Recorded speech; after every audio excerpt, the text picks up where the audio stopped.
Hey folks, welcome back to the Husker Big Red YouTube channel. I'm Chris Peterson, and back with me as my co-host, as always, is Danny Gillette.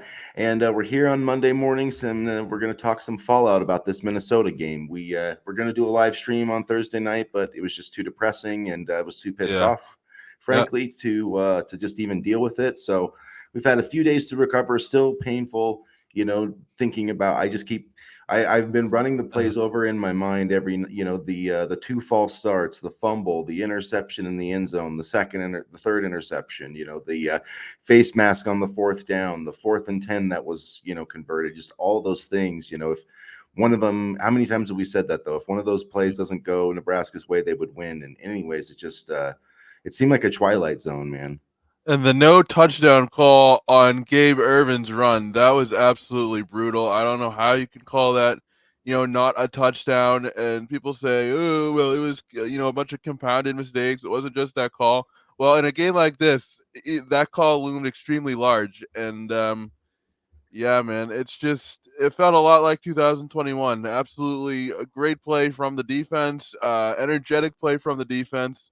I like the way that they substituted different personnel in at multiple times, and the fact that it was effective on top of that, and yet the offense couldn't do a whole lot. And so I don't know, man. And then I take a look at Colorado, and I don't think TCU has a good defense, and we'll get into it. But this is just coming to my head right now. But Shadur Sanders, Travis Hunter, I doubted them, but they are absolutely legit. And our defense is really good, but they're gonna have another big test coming up. And uh, I don't know. Just Thursday was.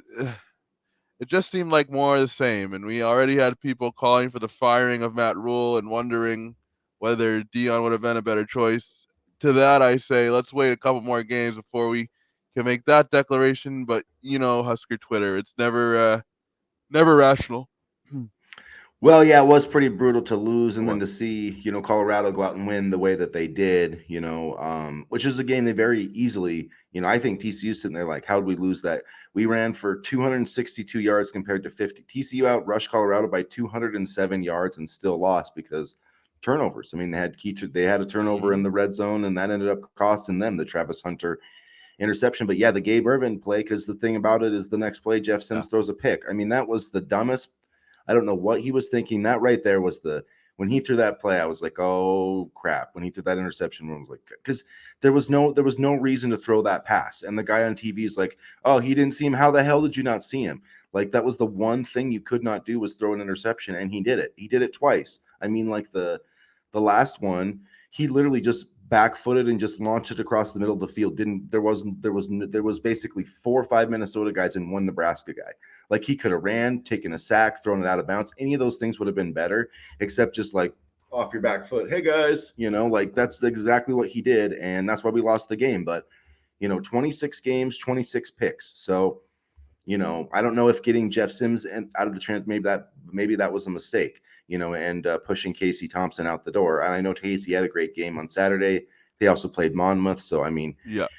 but at any rate, and Casey's had his own issues taking care of the football. But I don't want to get into that at any rate. But yeah, the Gabe Irvin play was huge, and why the hell was Anthony Grant even in the game at that point? The fumble. You sit there. I mean, Matt Rule literally Yeah. said, we're not giving this guy's not the starter because he can't handle the ball. And Yeah. then the 4-minute offense, he's running the fucking ball. Like, what are you doing? And then it's like, He you got know, I, more snaps than Ramir and Gabe Irvin combined.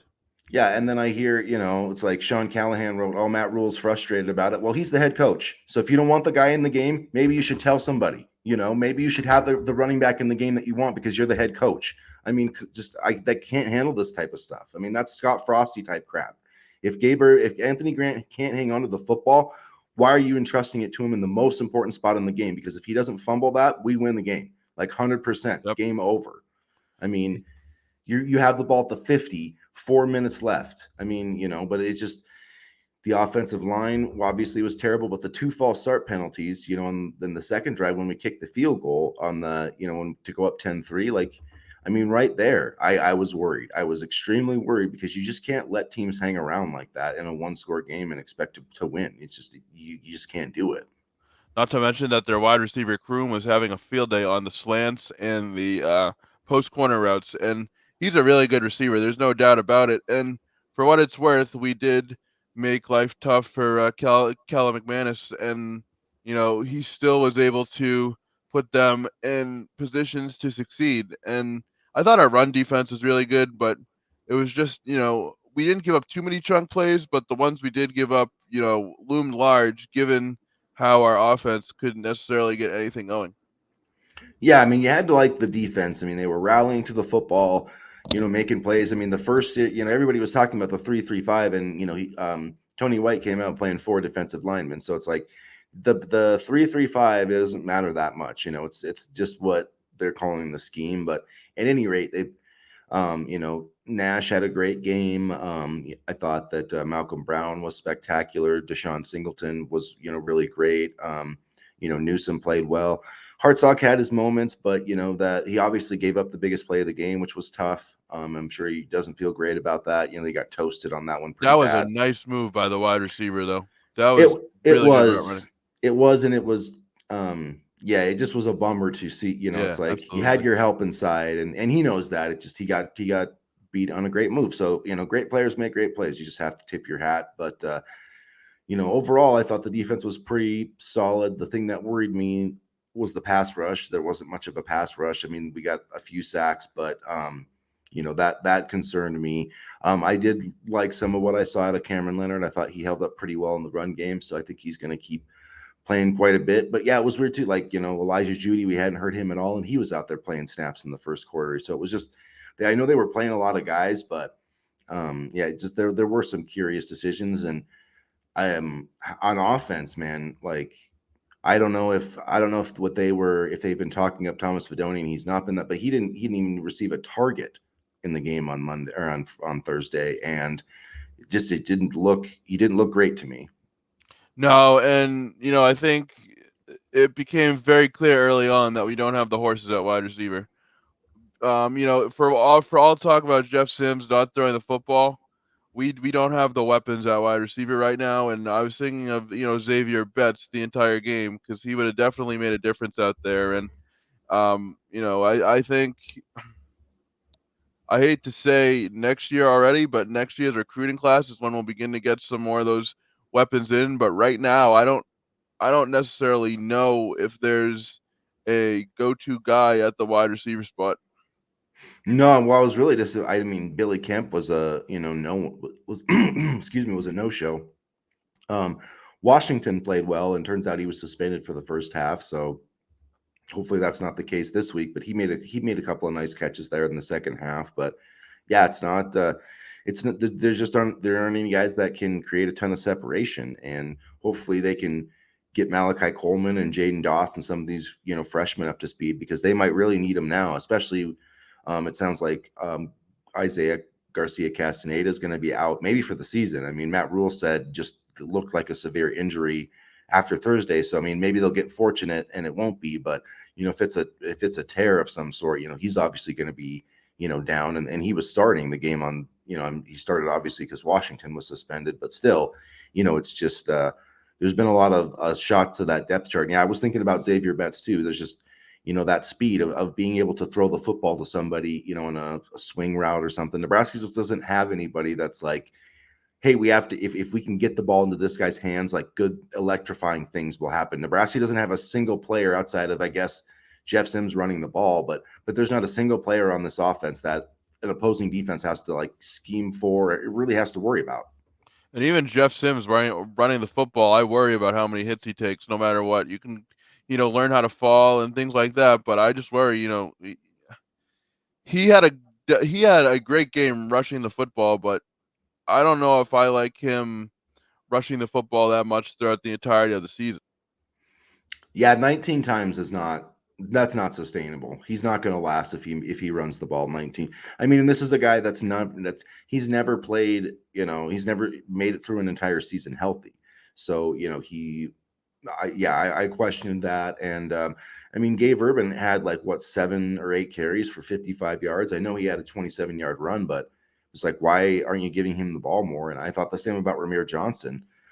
So yeah, it was just kind of interesting, and maybe some of that stuff was maybe read option stuff, but there was a lot. It seemed like a lot of designed runs for Jeff Sims, which did surprise me. I didn't expect that. I mean, it worked, but at the same time, I think, they need to trust the running backs a little bit more. And yes, it's one game. They'll get things cleaned up, I think. But I mean, there were a lot of red flags on the offensive side of the ball on Thursday that, quite frankly, I don't know can be fixed. I mean, we don't have that number one wide receiver like we just mentioned. We don't necessarily with Sims. He tends to lock on his initial read too often, and then the corner can come over, read that, and make a play. I'd like to see if he can go through his progressions, or at least move his eyes a little bit, around but when he's in the pocket to at least kind of throw off the defenders a little bit, because even on the TV broadcast, you could see him kind of lock in on a receiver and see what can happen. And unfortunately, the corners were able to lock in on that receiver as well. Yeah, and I think the things that concerned me, I guess, were no Billy. I really thought that Billy Kemp was gonna, and he still could. I mean, it's one game. We don't want to take too much out of it, but the fact that he didn't have any receptions, at least that I can remember, and that Fedoni wasn't even targeted, because I thought Fedoni was going to be a big threat in the passing game. I really did. I mean, they seemed like he was healthy. I mean, Matt Rule said like, yeah, every red zone, he talked about how he was making plays constantly in practice. So like we need to see that, and if he is that good, I mean, I do think he can be that good when healthy. Like he needs to get some things schemed up for him to have some opportunities. But maybe he's not. Maybe he's not right. I don't know. I mean, it does take time when it's your first game back. So I mean, I think in a few games he's going to be better than he was against Minnesota. But yeah, we definitely. They need to get these young receivers up and run. It was Jalen Lloyd got a little. I think it He was did. like a little run play. I mean, that's what they need to do. These guys are they have some speed. They've got to figure out how to use it because man, it was kind of ugly on Thursday night. And the other thing too, which is going to be interesting, there's the new rules and that did make an impact this week. I think there was an average of like 14 fewer plays or 15 fewer plays or something in college football games. And I bring this up because Nebraska, with the way that they're playing, I mean, Thursday night's game basically was an NFL game. I think Nebraska got like 8 possessions, you know what I mean? So like there's not going to, the way Nebraska plays football, running and with ball control, they're not going to have more than like 60 plays a game. So it's really, I don't see this offense being a super high scoring offense. I think it's going to be, built on this defense. The special teams were incredible. Yeah, That was the one thing, the coverage units were as good as I've seen at yeah, Nebraska they did a since really Bo good job. Pelini was the coach. I mean, really, they did a spectacular job. Bushini did a great job. Even got sacrificed his body to get the 15-yard penalty. That looked like it hurt. So hopefully but he did a good job after that. Tristan Elvano did a nice job, and I know if I'm confident if Nebraska would have gotten field goal range on that last drive, he would have banged it right through. I'm 100%. I feel like he would have, and at any rate, there were some positives. Nebraska, I thought, showed a lot of toughness. The tackling was really, I Yeah, think, people forget just how important tackling is on defense. And, we saw how bad it was in the Frost era, and it was really good on Thursday night. And Minnesota's a team, look, they're not great, but they are a team that, they're tough and they're physical. And Nebraska stood up to that, but it's going to be an entirely different challenge, this Saturday in Colorado. It's going to be insane. But, like I said, there are some things I think that, TCU was able to run the football. TCU didn't give up any sacks. So, I mean, they also scored 42 points on Colorado's defense. So it's not like, Colorado is, going to dominate Nebraska. I don't think that, but yeah, there is some concerns like how, they have to stop, Edwards, the running back. They've got to get some pressure on Sanders. But a big thing is just, tackling because like, that Dylan Edwards dude, I mean, that last touchdown, he broke a tackle and went 40 yards. You know what I mean? So like, those are the types of things that Nebraska's done in the past few years. But it also too, it's harder to tackle guys like Dylan Edwards and Shadur Sanders and Travis Hunter than the guys that Minnesota has. yeah, and they outgained TCU 565-41 in terms of yards, and yet they still were just they were able to squeak by with the victory. And I think for Colorado, the thing that impressed me on Saturday was Sanders' ability to stay calm in the pocket, go through his reads. And I had my doubts about Sanders just for the fact that he's starting because he's the coach's son. He's starting because he's a damn good quarterback, and that was made very clear on Saturday, and I think pressure is going to be important, and if they can't get pressure, they need to continue to focus on coverage, because if they don't, it's going to be a long day. I mean, with Sanders, you either got to get pressure really quickly or make sure you cover the receivers well. And I know that's kind of a simplistic way to say it, but if you let him have time and dance around and make his read, he's gonna kill you. Well, it's good. Yeah, this whole thing I think is really interesting. You have to give Deion Sanders credit. I mean, Tom Lugenthal of ESPN, or I think he works for Yahoo Sports or somebody now, but literally last week said that Colorado had the worst roster in the FBS, and they just went out and beat a team that lost. For granted, obviously a much different TCU team than last year, but still it was an impressive win. And I think what it shows in somewhat is that stars matter. Stars matter, and stars matter more than depth. You know what I mean? Like, and I think that everybody's been talking about, like, Colorado doesn't have the trenches, they don't have this. Well, they showed if you've got an elite quarterback, if you've got a running back that can do a lot of things, if you've got some receivers and a dude like Travis Hunter, you can still, you can get by with maybe some, because it's not like Colorado's great in the trenches. You know what I mean? But they've got these dudes, and we'll see how that kind of works out. But I do kind of think that, maybe, some of these people who follow recruiting and all this stuff, he's bringing in all these transfers. Maybe they overlooked some of that, and they also overlooked the impact of just having, a big time quarterback and, one of the best two-way players that we've seen potentially in a long time. I mean, like Charles Woodson type. I saw a graphic that compared, Travis Hunter to Charles Woodson, and I'm the biggest Charles Woodson fan on the planet. But Charles Woodson did not play full-time receiver. He played receiver like a few pet possessions a game. Like, he never had 11 receptions for 100 yards in a game ever. So Travis Hunter's doing things that, we haven't seen anybody do potentially ever in this game.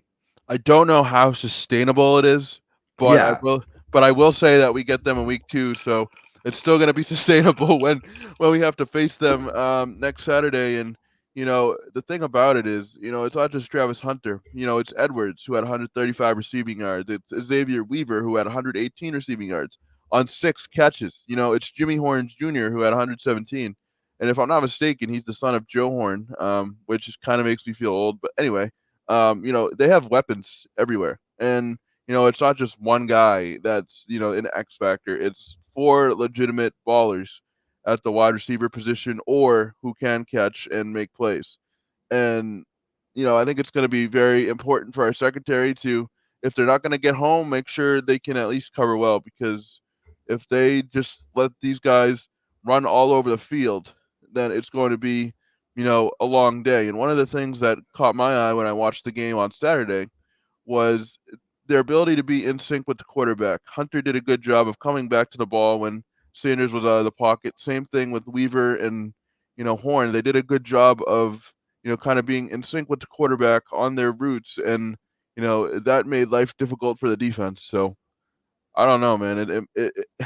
I'm not gonna say it's gonna be a long day on Saturday, but I don't like how we match up in the secondary. I like more so our running attack and just draining the clock.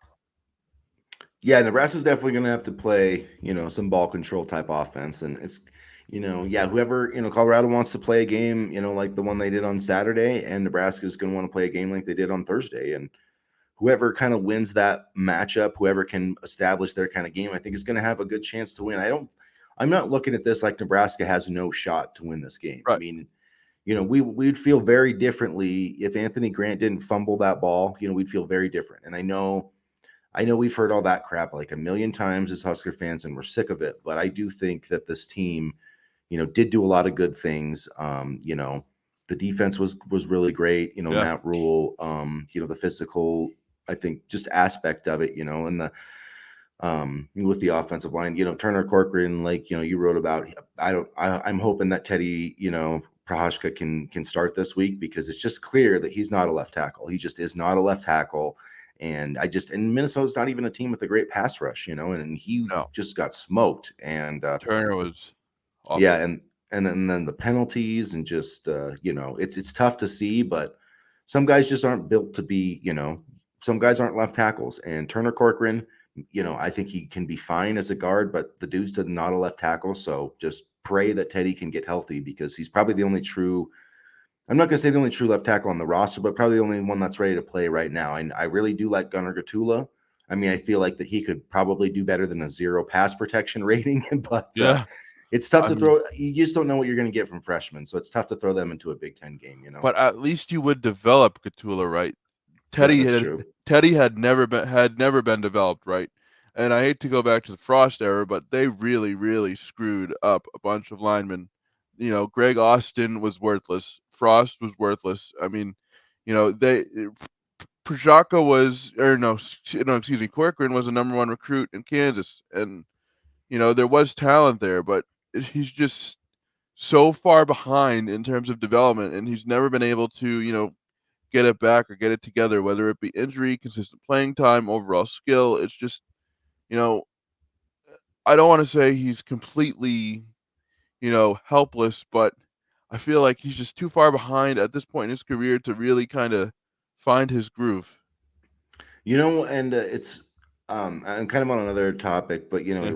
I'm thinking about, you're talking about recruiting, and that Dylan Edwards visited Nebraska 3 times. This is a Midwest kid. Couldn't get him. Kansas State had him, and then he flipped to Colorado out. So it's like he could have been on this roster running in that game on Thursday night. And also, and that makes me think a little bit about like AJ Allen. Like, if things had worked out differently, could he have helped this team? Because I just feel like he's a more explosive player than anybody else we have in our backfield right now. And we'll see. But I let's move on to we want to do this new section Mhm. here. One more thing in this Minnesota game, things that we liked and loathed. And so I wanted to, it made me think about it, because one of the things I loathed was the fact that Anthony Grant was in the game in the fourth quarter. Yeah. Look, if you fumble the ball in practice, you're probably going to fumble the ball in the game, and that's why Nebraska lost. Like, there's a lot of, the replay call, like you said, the false starts inside the 5, yes. But if Anthony Grant holds onto that goddamn ball, Nebraska's 1 Yeah. 0. So I loathe that he was in the game in the fourth quarter. I loathed the quick series. I believe it was in the third quarter by the offense where they went 3-and-out on all pass plays. If you're running the football at least decently against Minnesota, you want to drain clock. I still think they had the lead at that point, and they just rushed the offense with a quick series. It reminded me of Mark Whipple, and I hated it. One thing that I liked was the special teams. We mentioned it Yeah. already, but Ed Foley did a spectacular job. The coverage units. I mean, Ramir Johnson, basically sparking, our only touchdown with that 63 or whatever yard kickoff return to kind of open the second half. So that was a huge play, and it was good to actually, for the first time in a long time, when like the kicking game kind of went out on the field, like I was kind of excited because you felt like you were going to see some quality play from the Huskers on special teams. So good to see that, Coach Foley. Absolutely. And, another thing that I really liked was the play of Omar Brown. He had 5 tackles and an interception. During the spring, he kept mentioning how he really liked this defense, and, he really hasn't gotten a fair shot to play at Nebraska so far. That changed on Thursday, and he made the most of it. What I loathed was the red zone interception, the goal, the end zone interception. You just can't Yeah. do that. And I felt like Nebraska was going to win the game, and at that point, I was like, oh, and I still thought we were going to overcome it. But at the end of the day, if Nebraska, executes inside the 10, and I guess I could just say I loathe the goal to go execution, because they had 2 goal to go drives and got 3 Mhm. points. So I mean, if you get 14 points in those drives, like this game's not even close in the fourth quarter. And say what you will, but quarterbacks, the money, and obviously the offensive line screwed them twice with penalties, but Yeah. quarterbacks still got to make plays in the red zone, and we just didn't do it. What I loathed was the disconcerting signals penalty by Luke Reimer. It seems like he is always the disconcerting signals penalty guy. I have never seen that in any other college football game besides Nebraska. I know it's tough to hear, but he's got to realize that you know you gotta communicate with your teammates some other way. But disconcerting signals drives me up a wall. That does, yeah, that was a dumb penalty, and I feel bad for him, but Yeah. that's the rule, so you got to figure it out. What I liked was Alex Bullock. Yeah. Made a couple nice catches, caught the touchdown, but he had a couple other nice plays there, so it was good to see him. It was I don't know if people got a chance to see the video of him, getting awarded the scholarship and calling his dad, and tearing up and stuff. That's the stuff that you love about this program. It was good to see some walk-on dudes get some nice playing time, kind of bringing that tradition back. And that was one thing I liked, was to see Alex Bullock get in the end zone. What I liked was the switching of personnel defensively by Tony White. He brought a lot of different players in, on different series throughout defense, kept everything fresh, changed the look of the defense a little bit to confuse the offense, and for the most part, I think that strategy was really sound. The defense played at a high level, and a lot of players were able to get on the field. That is not only good for strategy, but it's good for recruiting too. Hey, we'll put you on the field if you can play, and they showed that on Thursday.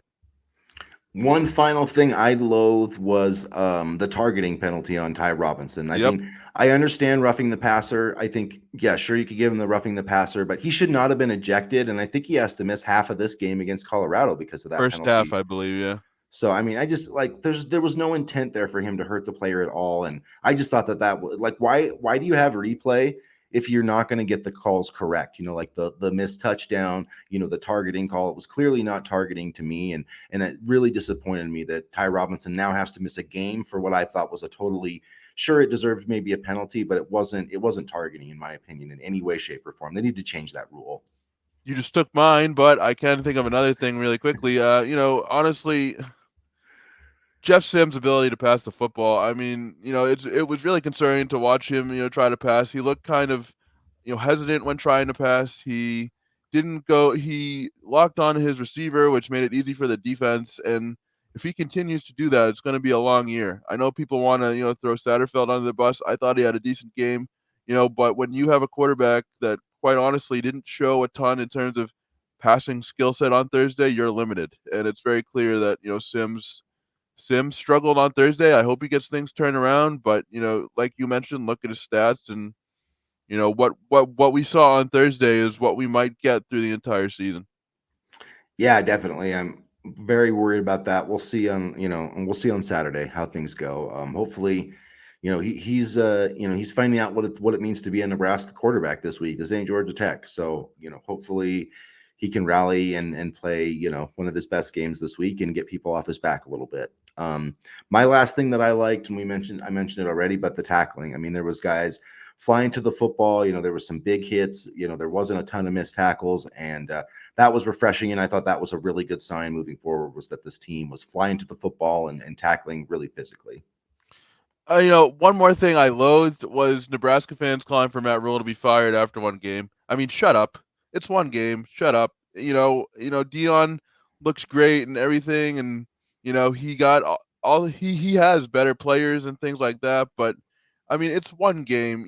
Talk to me after year one, or even 6 games into the season. I mean, Matt Rule's here for the long term. Dion is going to bolt as the next great opportunity. So just shut up about, Matt Rule and Dion and things like that. And I wouldn't want to be the Nebraska head coach. That's all I got to say. It's rough in Lincoln, and that's why I stayed off Twitter after Thursday's game. It was brutal. It was brutal, and it's just, yeah, it's depressing. But no, I mean, it's too early to be sitting here talking about Matt Rule being fired. I mean, there was a lot of positive things. It's just, I know it was this. Look, I know it was the same old Scott Frost stuff, but Matt Rule is right that none of that other stuff had anything to do with him. So let's see how this season plays out.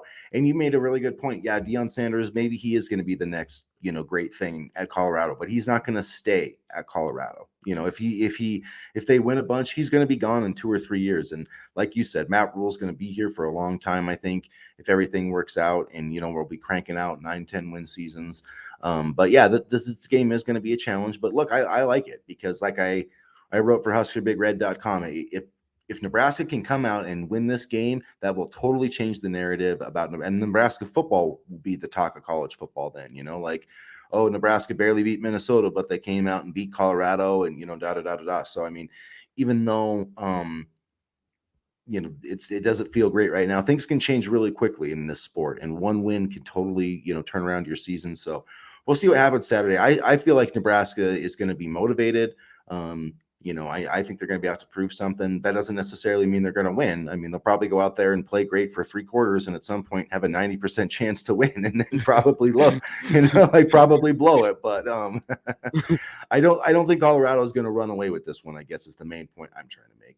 Their secondary is really good, and so between Jeff Sims, struggling to throw the football in their secondary, I would try to run with Sims and run with the running backs as much as possible because I do think they have a very good secondary.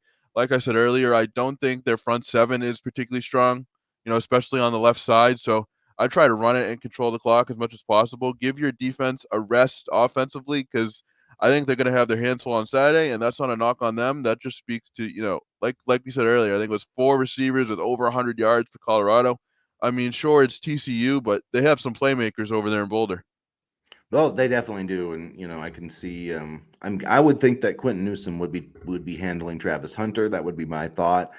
And then, yeah, it's going to be really interesting to see, what they're going to do with the guy that really scares me is Edwards out of the backfield, because running backs, quick players out of the backfield giving Nebraska trouble. I don't know if there's anybody, in the linebacking core that can cover that dude. I really don't think there is. So I'm not sure what they're going to do. I don't know if they'll, you know, have some. I don't know. Well, that's why Tony White gets paid the big bucks, right? You got to try to figure that out. But Edwards is the guy that really scares me on those little passes out of the backfield because you get a guy like that in space, and like we saw on Saturday. I mean, he scored 4 touchdowns. So, I mean, as much as everybody's talking about Hunter and Sanders, like he was just as big a reason why they won that game. So, and it shows freshmen can make an impact, and that's why. I would like to see Nebraska do everything it can to try to get Malachi Coleman on the field because like even if he doesn't know the offense or the plays or whatever, like he's got, a skill set that not everybody has. And I think they did do a good job with Jalen Lloyd of getting him out there. So hopefully we see some more of that. But yeah, I think it's going to have to be, Nebraska playing ball control, like running the football, trying to put together long drives, like milking the clock and trying to keep the ball away from that offense. And, as much as possible, like Nebraska, if I'm Nebraska, I want this to be like 110 play game. You know what I mean? Like, and that's not very many plays, but that would be exactly, that would work right into the favor of the Cornhuskers, I think, on Saturday. And you saw how quickly the first quarter went with no stoppages on first down. Yeah. Man, it, it flew. So I mean, Nebraska could work this in their favor. I mean, I think if they focus more on passing the football, I think that favors Colorado. I don't want to get into a shootout situation with Colorado because I think they win that 10 times out of 10 right now. And one thing too, it's just not that we want to run Jeff Sims a lot, but after this, you do have, the easier part of the schedule, I guess I'll say, with Northern Illinois and Louisiana Tech. So maybe it's, it wouldn't surprise me if we saw Jeff Sims running the ball like 15 times on Saturday. Not that that's what I want, but Nebraska does need to win this. Like this is a really important game, not only for this season, but I mean, look, if you want to talk about making a bowl game, like this is a big game to win, and because if not, then if Nebraska doesn't win this game, then they're going to have to win, at least 4 games in the Big Ten to get to a bowl game, and that's not going to necessarily be easy either. So I think it's important, and just to have some momentum, and it just would be nice to looking all these years like with Scott Frost and stuff to go into conference play with like actually like a win over legitimate team. Like when's the last time Nebraska like beat somebody legitimate? I mean, Iowa last year they did, but it's been a long time. So it would be nice to notch one up there. And that the viewership for this game is going to be absolutely insane. It's probably going to be the most watched game. Well, I guess Alabama and Texas are playing Saturday night, but a lot of people are going to watch this game. And kind of a little off topic here. I'm tired of opening, against conference opponents. I feel like we need like an easy school to open things up. Hopefully down the road that will happen. But playing against a conference opponent in week 1 is tough. And the first 2 games are supposed to be not the easy games, but the games to get your feet wet and get settled in. That's not the case for Nebraska this year, and Colorado is certainly not going to be an easy test. Yeah, it will be fun though. It'll be fun to, have both teams kind of, because it's been a long time since people were excited about Colorado football. And, I know Nebraska fans obviously weren't excited about that first game, but the energy will be there by Saturday. Everybody's going to be looking forward to this one. And so that will be fun. But it would be great to beat Coach Prime. But yeah, it's going to be, I thought Nebraska would come in here and, have a great chance of winning this game a few weeks ago. And I still think they do have a good chance, but Colorado's a lot better than we all anticipated. So, we just have to realize that the line's been crazy. I mean, it went from, I think Nebraska was an 8.5-point favorite to now most of the lines have Nebraska as a 3-point underdog. So, but still it's interesting because last week we were 7.5-point underdogs to Minnesota. So it's like, you can't always trust the odds makers. They're a good predictor for sure, but you're right. You can't always trust them. And I'm just looking for a game where we're competitive and we clean up the mistakes. I would love to see more Ramir and Gabe Irvin in the backfield, and I don't want to completely shut out Anthony Grant, but I have to wonder about the fumbling issues that the coaching staff talked about earlier in the preseason. How big of a role can he have in the offense with those issues? Still apparently very much a problem. Yeah, and it's unfortunate that it reared its head the way that it did, but you could see he only had one hand on the ball. I mean, he wasn't. I mean, it's like put two hands on the ball, dude. You had the first down. I mean, I get it's harder to run with, but that's ball protection is more important. Ball security is the most important thing. When you're in a 4-minute offense, and it's like even if Nebraska has to punt the ball in that situation and make I don't know that Minnesota could have driven the ball 90 yards down the field to beat us, to score a touchdown to tie that game. But that so I don't know. It just was really frustrating, and he broke that play out, and it was like, oh man, he's going for a first down, and then you just saw the ball pop out, and it just I was like, was, oh no. and it was here we go again, the same nightmare, and can't close it out. The one score game, the fourth quarter lead. It's horrible to be leading college football in those two categories. Since I think it might even go back to before the Frost era. It might even have to do some with Mike Riley, but I don't And know. I Matt knew Rule just can't start 0-2. Can't start 0-2. and I knew that touchdown was coming right when Minnesota got the ball back, and it was just like watching a train wreck again. Oh yeah, yeah. Like Again. basically, like once Grant fumbled, it just I knew it was over. I knew that the game was. I knew it was going to happen, and it's like, you just when there's just nothing that you can do to stop it, obviously, but you can just foresee what's going to happen. And after the Jeff Sims interception, like I just started writing stuff. I just started writing. I didn't even basically watch the ending because I just knew like it was. I mean, I had it on. Like I obviously heard him kick it, but I wasn't like sitting there like watch. Like it was a foregone conclusion at that point what was going to happen. So it's just I'm sick of seeing, I'm sick of seeing Nebraska give games away. And that's what they did on Thursday. Nobody will ever convince me otherwise. Minnesota had no business winning that game, but and people say, oh, it was close. It was like, yeah, Nebraska had, like they want to say like, oh, this game was so much better than some of the Frost ones. Well, Nebraska looked pretty good against Michigan State for 57 minutes in 2021 when they were undefeated and nationally ranked. Yeah. They did the same thing against Michigan in 2021, undefeated, number 2 in the country. Nebraska had the ball driving down the field for a game-winning field goal, and Adrian Martinez drops it, and they lose the game. And then, you know what I mean? So it's like they should have won that game too. Ohio State, they had a great chance to win. I think maybe 2020, maybe it might have been 2021. But they cannot It was close out 2021. I games. remember that game. 2021. Yeah, that entire season they couldn't close out games, and Thursday felt very much like 2021. A game relied on, defense with a struggling quarterback, so close, but they just couldn't finish it. It brought back all the bad memories of 2021 all over again. Yeah, and so I mean that team was a good team, and it didn't get to a bowl game. So I mean, hopefully this team will figure it out. Jeff Sims, I think, is going to be the key cog, and he cannot keep turning that. You can't win if you turn the football over. I mean, the glaring stat. I think going into the Minnesota game, is over the last 5 years, or basically since the start of the Frost era, Nebraska's averaged 1.77 turnovers per game, which obviously that went up a little bit more on Thursday. Minnesota's averaged 1.02. So basically, Minnesota averages almost one turnover less per game than Nebraska, and that stat alone is the reason why they're winning 9 games a year and we're winning 4 or 5. Right. And, it all goes back to what we talked about earlier. Last week, PJ Flack coach teams are very disciplined. They know what their strengths and weaknesses are, and they know their identity. And right now, Nebraska's still trying to figure it out. And I am very interested to see what the identity of this team will be offensively, and if there will be one, or if this will just be a team whose identity is, play well defensively and hope the offense doesn't turn it over. All I can say is that Danny Dimes can't get college eligible fast enough at this point. Same thing with Hall and McMorris because we need those playmakers at wide receiver.